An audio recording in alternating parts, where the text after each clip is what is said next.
नमस्कार, मैं हूं अतुल चौरसिया। आपका खर्चा आपकी चर्चा, हफ्ता दर हफ्ता हम एक बार फिर से लेकर आए हैं न्यूज लॉन्ड्री का हिंदी पॉडकास्ट एनएल चर्चा। चर्चा में 2 हफ्ते बाद वापसी हो रही है। इससे पहले शार्दुल के जरिए आप तक चर्चा पहुंची। हेलो। तो कैसा रहा अनुभव शार्दुल? बहुत ऊपर से दिख रहा है आज अनुभव, हाँ, बट अच्छा रहा। आपसे भी बात हुई थी पिछले हफ्ते हाँ, और जो हम शंकाएं जता रहे थे वो लगी भी। खैर, क्योंकि हम लोग गुजरात चुनावों के दौरे पर थे, कवर कर रहे थे चुनाव गुजरात और हिमाचल प्रदेश, तो इस वजह से अनुपस्थिति थी।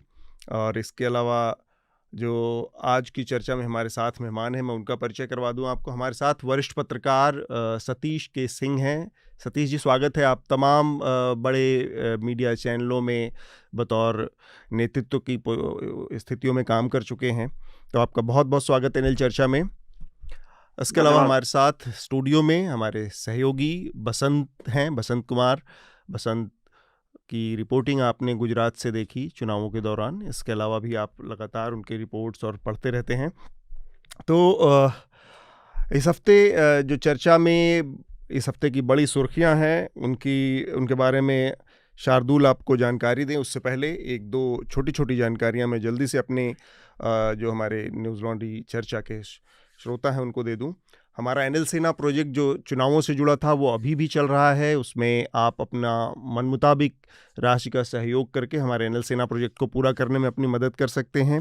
आपको पता है कि न्यूज़ लॉन्ड्री बिना किसी विज्ञापन के, न तो कॉरपोरेट, ना पॉलिटिक्स, राजनीति के या सत्ता के किसी भी तरह सरकारी विज्ञापन से मुक्त संस्थान है।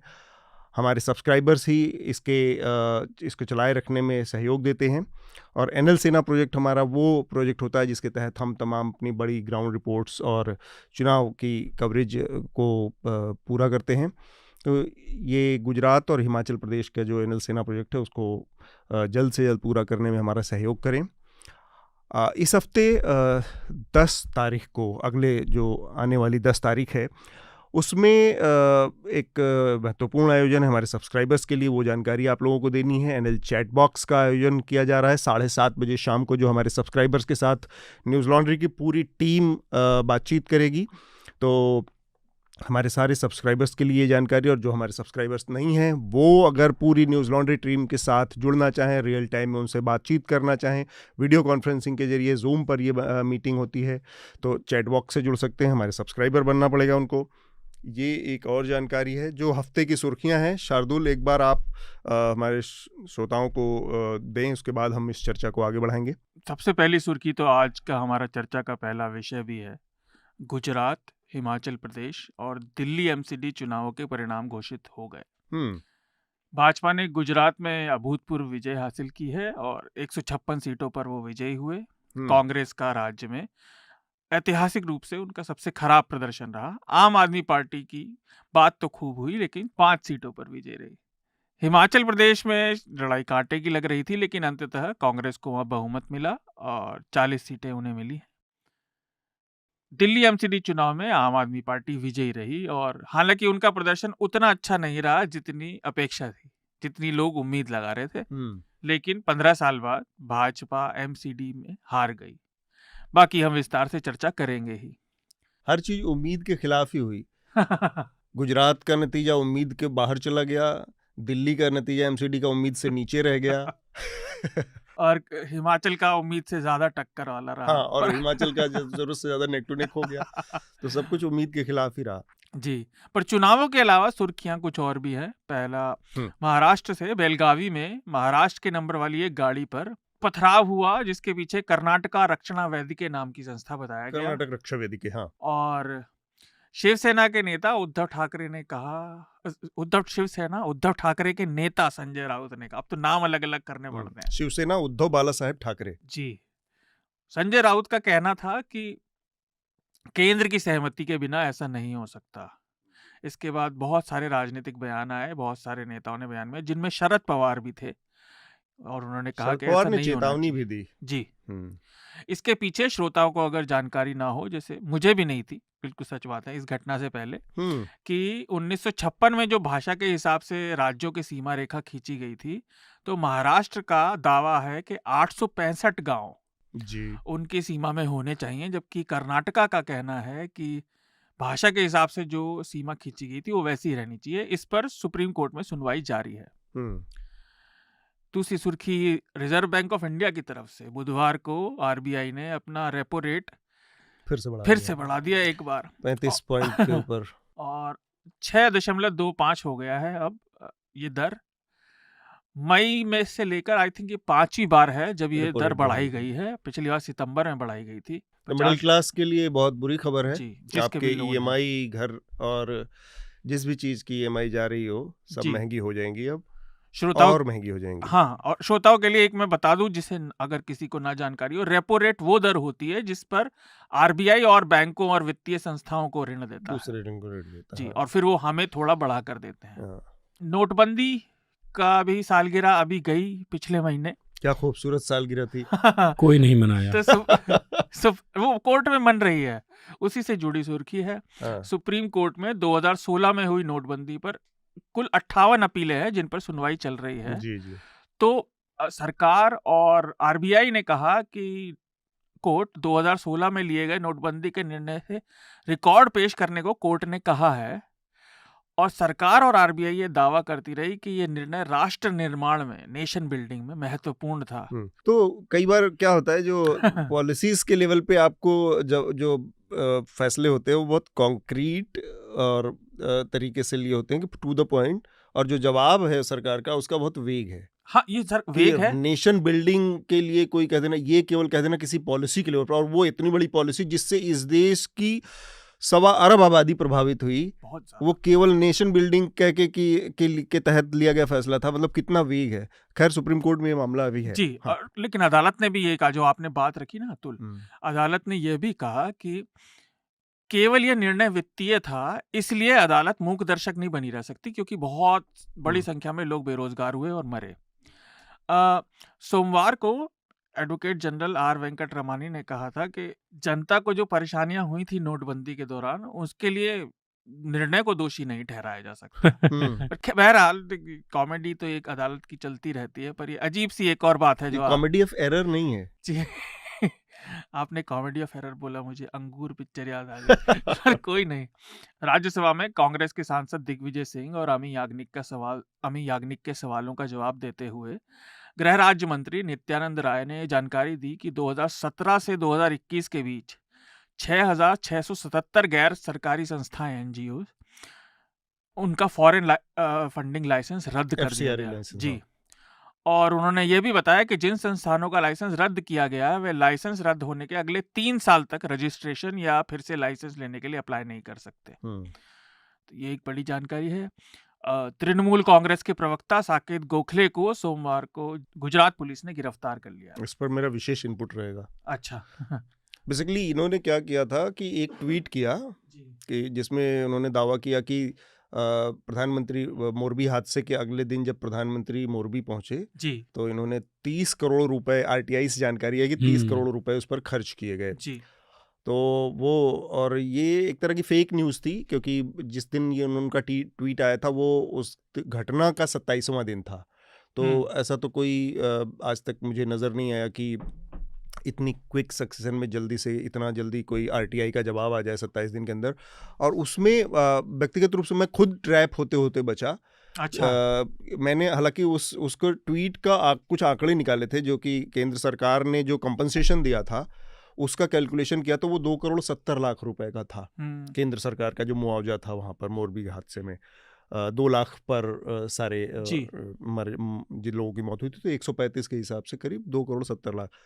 तो मैंने उस आंकड़े को रखते हुए कि इतने लोग मर गए, इतना सरकार ने मुआवजा दिया, और कहा जा रहा है कि 30 करोड़ खर्च हो गए सिर्फ प्रधानमंत्री की यात्रा में। लेकिन सडनली आई रियलाइज कि ये कुछ गड़बड़ है, क्योंकि ये हो नहीं सकता कि 27 दिन में आरटीआई का आ जाए। और फिर मैंने 3-4 लोगों से, जहाँ से वो जनरेट हुआ था आंकड़ा, उनसे संपर्क किया। वो गुजरात के 2 जर्नलिस्ट थे, तो उन्होंने मुझे वेरीफाई किया कि ये फेक न्यूज़ है और ये किसी ने चलाया है, मतलब किसी आईटी सेल की तरफ से निकला था करके।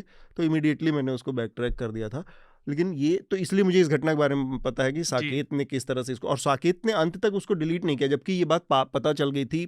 भारतीय जनता पार्टी के गुजरात हैंडल से ऑफिशियली इसका खंडन आ गया था कि भाई ये फेक न्यूज़ है और ऐसी कोई आरटीआई या कोई जानकारी नहीं। इसके बावजूद साकेत ने उसको हटाया नहीं। जी जबकि साकेत खुद आरटीआई काफी हाँ एक्टिविस्ट काम एक्टिविस्ट रह करते चुके रहे हैं। हैं। तो इस घटना से जुड़ी छोटी छोटी 2 जानकारियां। उसी शाम पीआईबी ने भी, फैक्ट चेक ने भी ट्वीट किया था कि ये जानकारी झूठी है, और वो खबर लग रही थी गुजरात समाचार अखबार की।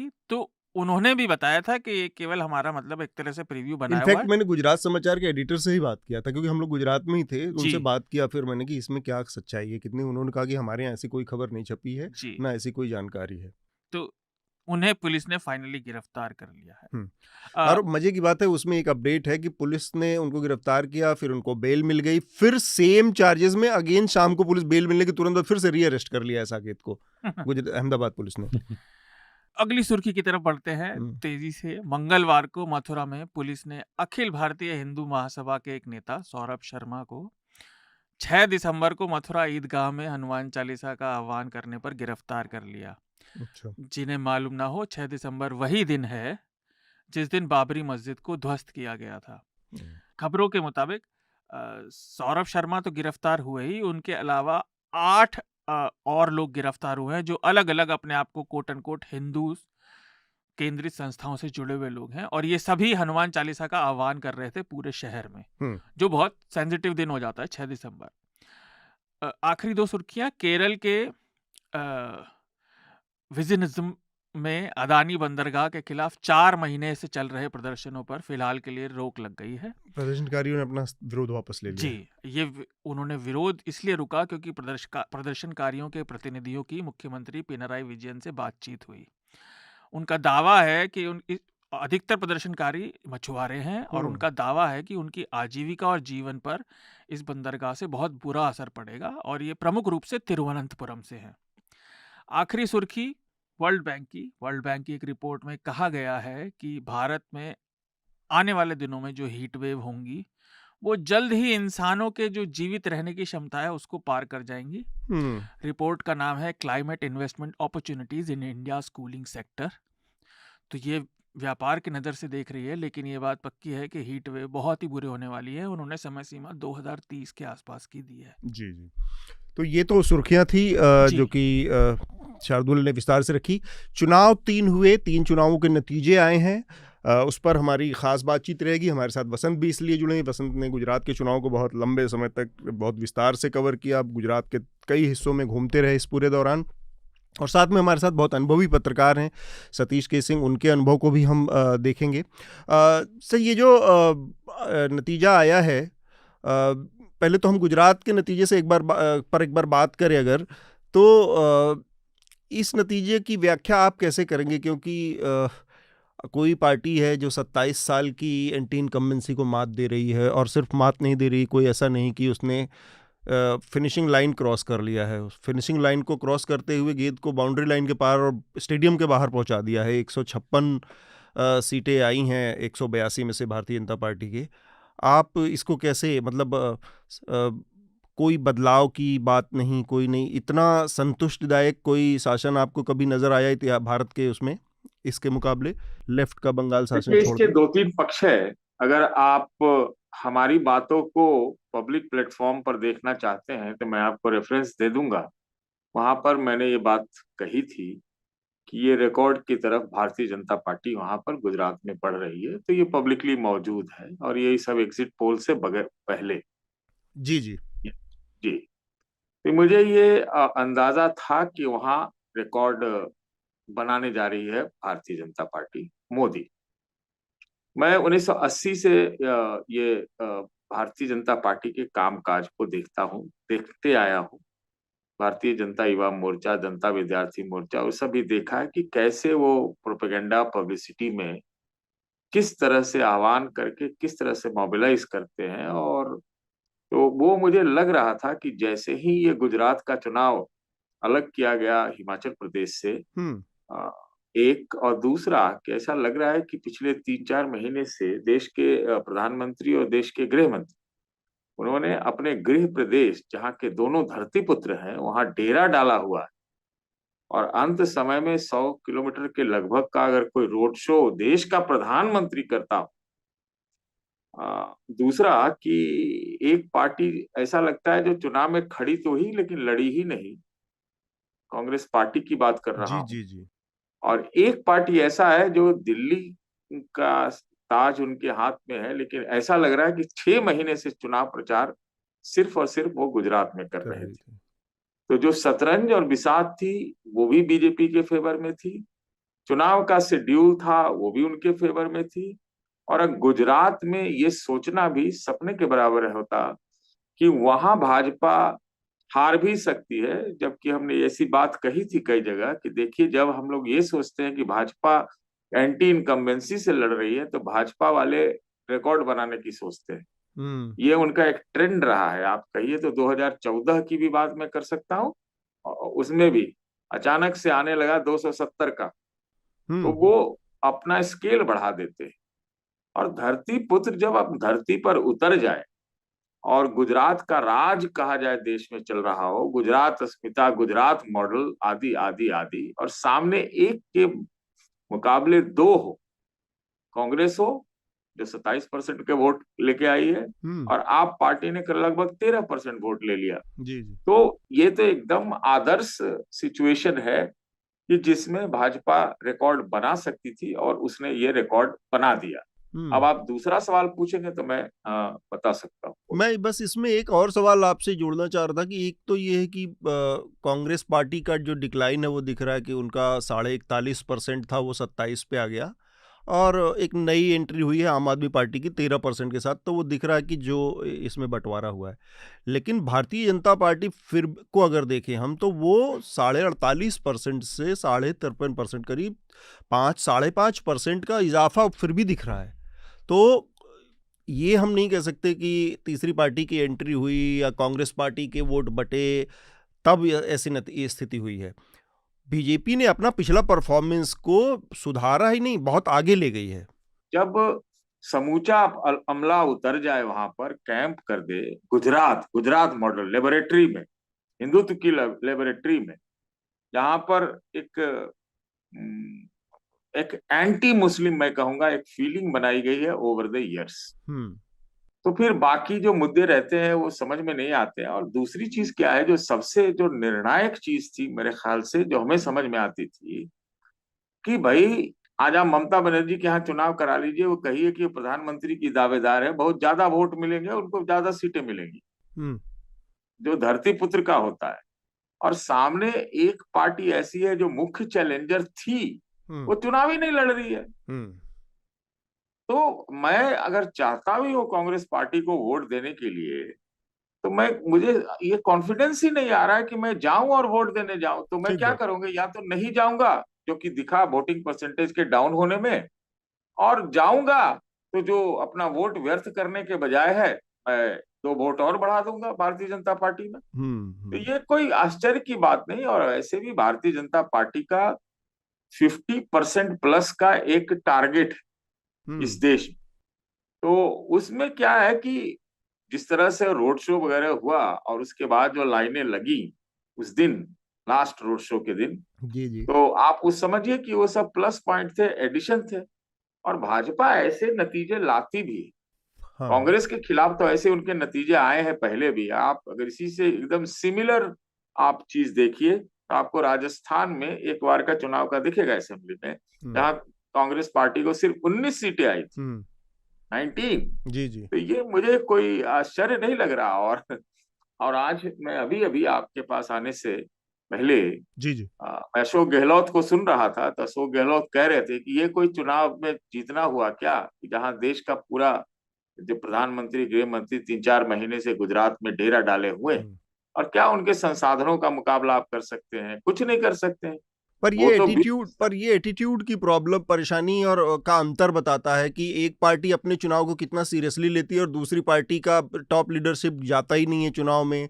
वो यात्रा जोड़ो जैसी दूसरी प्राथमिकताओं में व्यस्त रहता है, भारत जोड़ो यात्रा। तो ये चुनाव के साल में आप इस तरह का अगर वो कर रहे हैं तो आपको बहुत लॉजिकल, कांग्रेस पार्टी को बहुत जरूरी सवालों के जवाब देने होंगे ना जनता को। इलेक्टोरल पॉलिटिक्स में अल्टीमेटली आप चुनाव जीतते हैं नहीं जीतते हैं, यही आपके सारी प्रासंगिकता का मुद्दा है, बायस है। तो फिर कैसे कांग्रेस पार्टी केवल ये कह के कि भाई प्रधानमंत्री आ गए, गृह मंत्री आ गए, 20 केंद्रीय मंत्री आ गए और तमाम अमला आ गया, ये कह के अशोक गहलोत अपना पिंड नहीं बचा सकते। देखिए विपक्ष तो लड़ेगा। देखिए वो इंचार्ज थे वहां के, और कुर्सी खतरे में भी लगी हुई है उनका राजस्थान में, तो उनको कुछ ना कुछ ऐसा जवाब तो देना था, नंबर एक। नंबर दो, जनता ने तो जवाब कांग्रेस पार्टी को दे ही दिया है। वो तो ठीक बात है, जनता ने ही जवाब दे दिया है। और मैं देखिए, मेरा एक थोड़ा सा नजरिया दूसरा है। ये शुरुआत से ही क्लियर था कि कांग्रेस पार्टी गुजरात में अपना कुछ बचा खुचा पैसा भी लगाने नहीं जा रही है। वो चुनाव उस ढंग से नहीं लड़ना चाहती है, क्योंकि उनको लग रहा होगा कि हम लोग के देहात में एक कहावत चलती है कि गोईठे में घी डालना, गोईठा में घी सुखाना, घी सुखाना। उनको ये लग रहा होगा कि वहां 10-5 रुपया भी खर्चा करना व्यर्थ है, तो कुछ भी करके हारते ही। तो इन्होंने ये सोचा कि देखा जाए कि ऐसे ही कितना वोट मिलता है, तो जनता ने दिखा दिया। अब उनकी जो रणनीति बिल्कुल पहले से ही साफ थी। भाई आप देखिए, तो राहुल गांधी ने वहां पर सभा एड्रेस किया, और उसके 1 या 2 दिन के भीतर ही उनका भारत जोड़ो यात्रा शुरुआत हुई थी। ये भी चर्चा थी कि शायद न जाए, तो उन्होंने उस गुजरात को, हमको लगता है, बहुत सीरियसली ले लिया। मैं आपको ये बोल रहा हूँ, आप कहते हैं नॉन सीरियसली, मैं कहता हूँ बहुत सीरियसली ले लिया। उनके स्कीम ऑफ थिंग्स में ये था, लेकिन जनता के स्कीम ऑफ थिंग्स में उनको जनता ने बता दिया है। ये गुजरात का जो चुनाव है, मैं इसको एक वन ऑफ लेके चलता हूँ, अलग गुजरात का। ये गुजरात एक टेस्ट केस था, मॉडल केस है, भाजपा के लिए भी था। अब तो कहते थे सारे चर्चाओं में कि अगर आप क्या सोचते हैं, अगर भाजपा गुजरात हार गई मतलब देश हार जाएगी, ये पक्की बात है। पूरा मोदी मॉडल, मोदी का एकदम, ये उनके लिए भी, उनकी छवि के लिए भी बहुत डैमेजिंग था। तो अब कांग्रेस पार्टी नए सिरे से, नए लीडरशिप के साथ, मुझे नहीं लगता है कि वो इतना जल्दी राइट ऑफ कर देना चाहिए, क्योंकि एक चीज हम ये भी तो देख रहे हैं कि गुजरात से ही जुड़ा हुआ हिमाचल रहा। ऐसा नहीं कि आप हिमाचल को आप अलग करके हिमाचल से, गुजरात से देख सकते हैं, क्योंकि हिमाचल में चुनाव हुआ, उसके साथ गुजरात को डिलिंक किया गया। तभी ये साफ था कि कांग्रेस ने साफ कर दिया वो हिमाचल में चुनाव लड़ रही है, और हिमाचल में बहुत लंबे समय बाद कि कांग्रेस पार्टी को एक विधानसभा में सफलता मिली है अपने बल। तो इस बार तो 1-1-1 हो गया ना, 1-1-1 हो गया। एक बीजेपी, एक कांग्रेस पार्टी, और दिल्ली का एमसीडी, वो आप। तो मैं आपके लिहाज से थोड़ा और एक बात आपसे करना चाह रहा हूँ, और फिर यहाँ पर हमारे साथ 2 साथी हैं, उनको इस चर्चा में जोड़ूंगा। बस संक्षेप में, आम आदमी पार्टी ने गुजरात में जो परफॉर्मेंस दिखाई है, जो प्रदर्शन किया, और जो लड़ते हुए नजर आई है लोगों के मुद्दों पे, चाहे अपने नेताओं के साथ, कम से कम विपक्ष की जो भूमिका होती है कि आप सड़कों पर दिखें, आप मुद्दों को लेकर सरकार को घेरें, वो भूमिका में कांग्रेस नदारती। और कांग्रेस के साथ ये बड़ी दिक्कत है कि उसके नेता सड़कों पर उतरने के लिए नहीं जाने जाते, 5 साल के आखिर में चुनाव लड़ने आते हैं। आम आदमी पार्टी ने वो उस स्पेस में काफ़ी अच्छा एक उपस्थिति दर्ज कराई है, 13% वोट हासिल किया है। अगला गुजरात के चुनाव की बात अगर हम करें, अभी बहुत जल्दबाजी है, क्या किस तरह से करवट लेगा, उस बीच में कई और चुनाव हैं अभी। क्या आम आदमी पार्टी कांग्रेस की जगह लेते हुए गुजरात में नजर आती है अगले 1-2 सक्सेसिव चुनावों के बाद? देखिए, ये तो बहुत ज्यादा बड़ा पूर्वानुमान होगा, वो कह नहीं सकते अभी कि कैसे राजनीति करवट लेगी। लेकिन मुझे नहीं लगता कि जो परंपरागत ट्रेडिशनल स्टाइल ऑफ पॉलिटिक्स है, उसमें आप गुजरात से भी कांग्रेस को राइट ऑफ कर सकते हैं। नंबर 1, ये बहुत ध्यान देने वाली बात है। दूसरी बात, सारे तीनों चुनाव इस बार जुड़े हुए, तो आप ये देखिए कि हिमाचल में आप पार्टी के न लड़ने से मुझे लगता है कांग्रेस जीत गई, न लड़ने से जीत गई कांग्रेस। साफ और कांग्रेस के न लड़ने से दिल्ली में जो है आप अपना इज्जत बचा। आप समझ लिए 12% वोट घट गया उनका, और कांग्रेस का 8% विधानसभा से बढ़ गया। अगर ये दोनों थोड़ा प्ले अप होता दोनों तक जगह, तो हिमाचल भी कांग्रेस हारती, बीजेपी जीत जाती, और दिल्ली में भी बीजेपी जीत जाती अगर कांग्रेस ज्यादा एक्टिव होती तो। अब बात आपने एक सवाल किया है गुजरात में आप क्या करेगी आगे तक। देखिए आप पार्टी ने अभी तक क्या किया है कि आइडिया ऑफ इलेक्शन पर चुनाव लड़ा है। आइडियोलॉजी के आधार पर अभी तक उनका कोई क्रिस्टलाइजेशन है नहीं, कहीं भी नहीं। तो तात्कालिक रूप से तो हो सकता है वो भाजपा को भी मात दे दें तात्कालिक रूप से, लेकिन जो ओवरऑल होता है उसमें उनकी बहुत अभी कमी है। वो आइडिया ऑफ इलेक्शन से है कि फ्रीबी के आधार पर कुछ बोल के कुछ प्रोपेगेंडा पब्लिसिटी से वो चुनाव जीत सकते हैं, लेकिन वो लॉन्ग टर्म नहीं है। उनको कास्ट कम्युनल क्वेश्चंस में अपने आप को थोड़ा क्रिस्टलाइज करेंगे। और कांग्रेस जो है अब तक लग रहा था और अभी भी मुझे लग रहा है कि ये सब आइडियोलॉजी की पार्टी रहेगी है, आइडिया ऑफ इलेक्शन में वो बहुत पीछे हट गई। तो ये अभी आपको देखना पड़ेगा कि कैसे आप पार्टी आगे बढ़ती है, कैसे कांग्रेस और अभी सब लोग कहते हैं ना कि ये बीजेपी वर्सेस ऑल है, कांग्रेस मतलब मोदी वर्सेस ऑल है। मेरा ऐसा मानना है कि ये कांग्रेस वर्सेस ऑल। अगर आप पूरे देश में देखिए तो this is Congress versus all. बढ़िया से आप बढ़िया से अगर चलिए इस पर हम थोड़ा सा अभी आएंगे। पहले मैं गुजरात के नज़रिए से, क्योंकि बसंत भी हमारे साथ है और शार्दुल भी। बसंत, आपने पूरा गुजरात के कई हिस्सों को इस दौरान कवर किया। जिस तरह का माहौल था, एक मोटा सेंस सबको लग रहा था कि भारतीय जनता पार्टी आ रही है। फिर भी ऐसा क्या लगा जो आपको चौंकाता है कि ये नतीजे चौंकाने वाले हैं, चाहे भाजपा के लिहाज से, चाहे कांग्रेस के लिहाज से, चाहे आपके लिहाज से? भाजपा जीतने वाली थी, बहुमत अच्छे से आने वाला है, मुझे लग ही रहा था। ग्राउंड पे हम लोग मिले थे तो मैंने बताया था, मुझे लगा था 120 के ऊपर जाएगी, 120 130, पर 155-56 आना बहुत बड़ी बात है। हैरानी मुझे आम आदमी पार्टी के सूरत के परफॉर्मेंस को लेकर हुई है। सबको लग रहा था, मुझे भी एज अ रिपोर्टर, मैं जब सूरत में था तो मुझे लगा कि यहाँ सबसे अच्छा होगा। मैंने अपनी रिपोर्ट में ये लिखा भी। आम आदमी पार्टी के नेताओं से बात कर रहा था, चाहे अरविंद केजरीवाल हो चाहे दूसरे, संजय सिंह वहाँ एक सप्ताह रहे थे और 6-7 सीटें थी, 4 सीटें थी, चाहे वो जो प्रदेश अध्यक्ष है गोपाल इटालिया कतरगाम, उसके बाद अल्पेश कथीरिया का बराछा रोड और उनके मुख्यमंत्री का, और ये तमाम सीटें वो हार गए।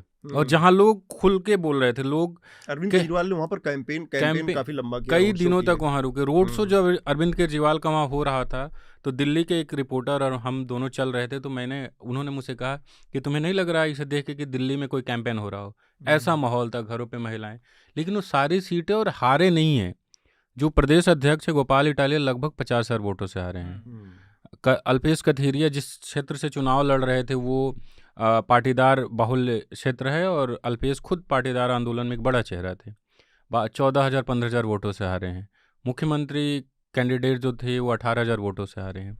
तो आम आदमी पार्टी का जिस तरीके से जो टॉप लीडरशिप थी उनकी वो हारी है, वो मुझे थोड़ा हैरान करता है कि ये कैसे। हम लोग भी आखिरी दिन जो चुनाव कैंपेन का था उस दिन बराछा रोड में बहुत बड़ी जनसभा अरविंद केजरीवाल ने की थी और सूरत के 5 विधानसभा के विधायक वहां पर मौजूद थे, अल्पेश कथीरिया और गोपाल इटालिया और 3 और लोग।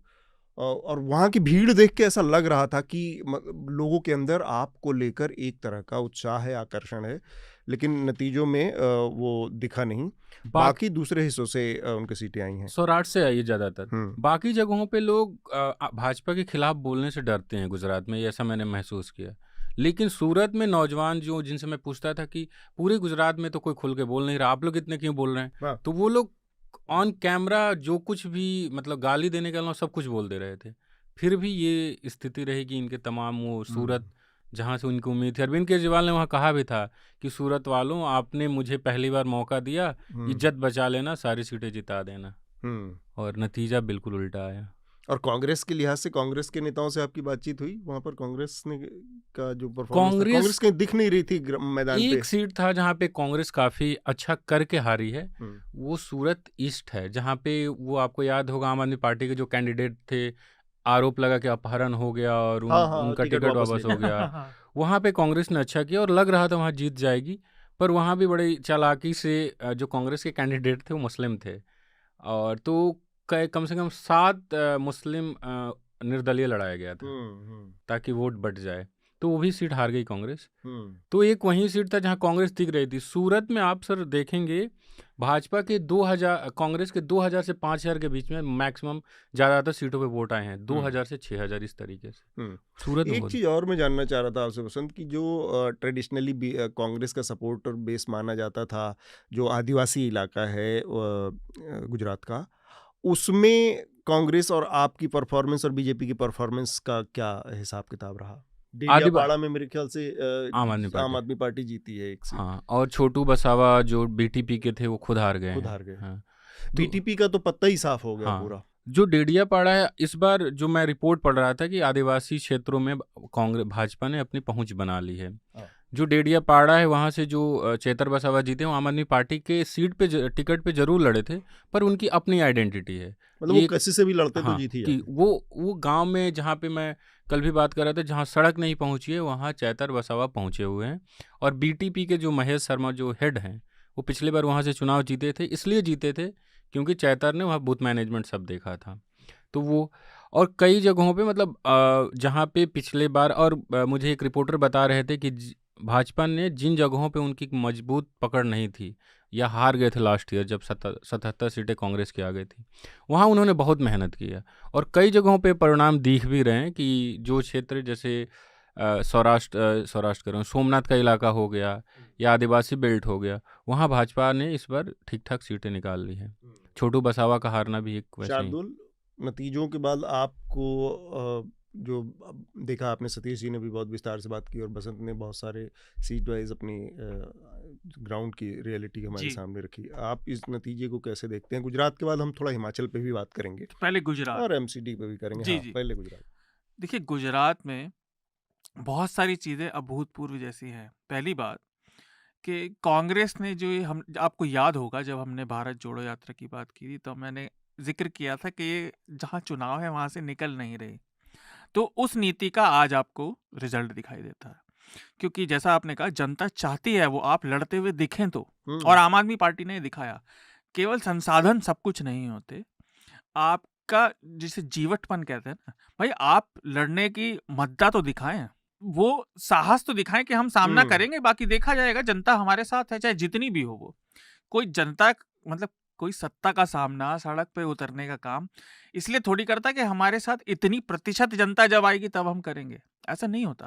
वो तो जीरो से शुरू होता है। वो तो आपको शुरू करना पड़ेगा, जो लोग आएंगे वो साथ आते जाएंगे। जैसा बसंत ने कहा, मैं उस पर एक कमेंट जरूर करना चाहता हूँ। आमतौर पर शहरी और ग्रामीण मतदाता के मानसिकता में अंतर हमें दिखता है, जो गुजरात में बहुत ज्यादा डिफाइंड है, कि आप भले ही नाराज हैं सरकार से, प्रशासन से, लेकिन आपकी प्रायोरिटी मत डालते समय क्या होती है जब आप उस वोटिंग बूथ में पहुंचते हैं। तो जो सतीश जी ने बात कही कि देखिए मोदी जी वहीं से हैं, तो वो एक तरह से अपने खुद के प्रतिनिधि का, आप अपने बच्चा भी कह सकते हैं धरती का जी, तो उसकी भी बात आ जाती है। और इसीलिए चाहे किसी और की रैली में या अरविंद केजरीवाल की रैली में कितनी भी भीड़ हो, लेकिन वो मोदी जी से ज्यादा कम से कम गुजरात में तो नहीं हो सकती। एक दो छोटी छोटी बातें, अगर आप आम आदमी पार्टी का वोट प्रतिशत देखें तो उन्हें बहुत ज्यादा वोट प्रतिशत जो मिला है वो मिला है 18 से 22-23 साल वालों में, और उनका मत प्रतिशत अब 13% पहुंच गया। तो उन्हें अब ये नहीं कह सकते, एनालिसिस आ गई है, थोड़ी थोड़ी आनी शुरू हो गई थी रात तक। आप ये नहीं कह सकते कि अब वो सिर्फ उन्होंने वोट काटे, क्योंकि देखिए आप 10% अगर किसी राज्य में पार कर गए तो आपके पास अब अपना वहां बेस है खड़ा करने के लिए। और ये बात तो आप मानकर चलिए, और ये तो सभी लोग कह रहे हैं कि अगर कांग्रेस ने अपने तेवर नहीं बदले तो वो अब साफ हो जाएगी, क्योंकि वो एक जो बात अकाट सत्य की तरह कहते थे कि नहीं कांग्रेस का तो खड़ा हुआ 39-40% का बेस है, खत्म हो गया। वो तो वो साफ हो गया। दूसरा, इसमें एक पेचीदा भी नहीं लेकिन इंटरेस्टिंग बात यह है कि यही 18 से 23 वाले अगले इलेक्शन तक 28 के हो जाएंगे। तो आम आदमी पार्टी का जो प्रोस्पेक्टिव कैचमेंट एरिया है वो बढ़ेगा।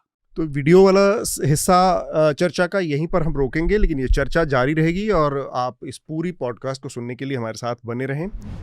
मीडिया से आपकी सबसे बड़ी शिकायत क्या है? यही ना कि वो आपकी बात नहीं करता, आपकी खबरें नहीं दिखाता। इसका इलाज ये है कि मीडिया में आप इन्वेस्ट करें ताकि मीडिया आपकी बात करे। सब्सक्रिप्शन आधारित मीडिया इसका जवाब है। hindi.newslaundry.com पर जाएं, न्यूज़ लॉन्ड्री को सब्सक्राइब करें।